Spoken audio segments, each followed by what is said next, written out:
bright fluorescent lighting, she could make out the shadow of the girl as she stood by the sinks.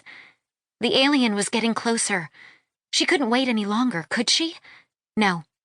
No, if she was going to die here, she was going to make sure the alien died with her, and make sure this girl, this fragile, human girl, survived.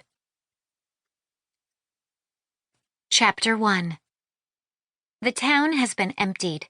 When you walk down the street, you meet nobody, nothing, except for the bees buzzing hopelessly in the air, the beetles scuttling across the cracked sidewalks. Nothing seems to matter to the bugs or the wind. They just keep on keeping on. The sky above me is dark, tornado brown and hopeless. The debris the humans left is picked up and spun on. It's my dream nightmare. I've had it every night since my mother has been in the hospital. It haunts me in the daytime, too. This dream of a future Earth with no humans. This dream of a future Earth inhabited only by aliens and beetles and bees. I can't let it be real. I am terrified it will be real. I am terrified that I won't have a chance to stop it. Human beings like to think that we are the most important species to ever exist, the top of the food chain, the most dangerous predator. There is safety in that. Even as we mourn how awful we are as a species, we can breathe a sigh of relief that though we are awful, we are still safe in that awfulness. Humans don't feel threatened by dolphins. We don't worry that rabbits will attack our phalanx, split our defensive line, capture us, and then roast us on a spit. Our homes aren't threatened by roving bands of manatees bent on our annihilation. We trust that we are safe. We trust that our biggest threat is each other. That trust is a lie. There are much bigger things squelching, stomping, and fluttering about.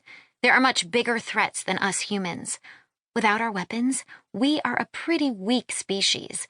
Our skin breaks and tears, our minds twist and explode, our lungs can only bring in so much air.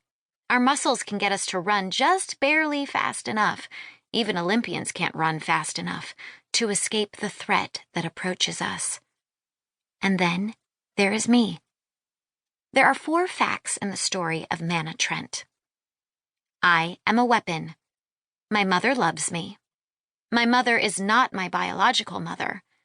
My whole life is a lie, a story.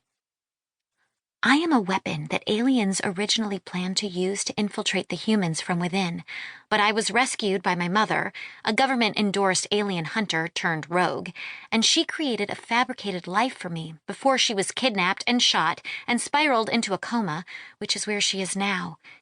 In a coma in a hospital. It is where she has been for weeks and weeks.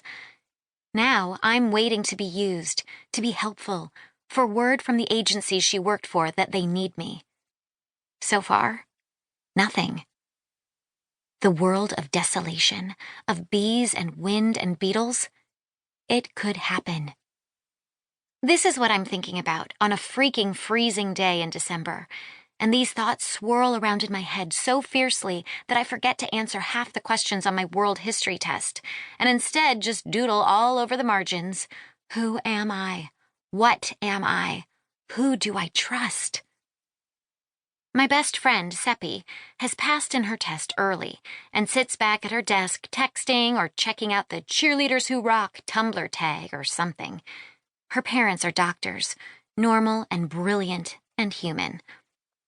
They deal with systemic racism and microaggression with grace and humor, the same way Seppie does. They are the sort of people you want to belong to, smart and funny and perfect in their imperfections. The bell rings.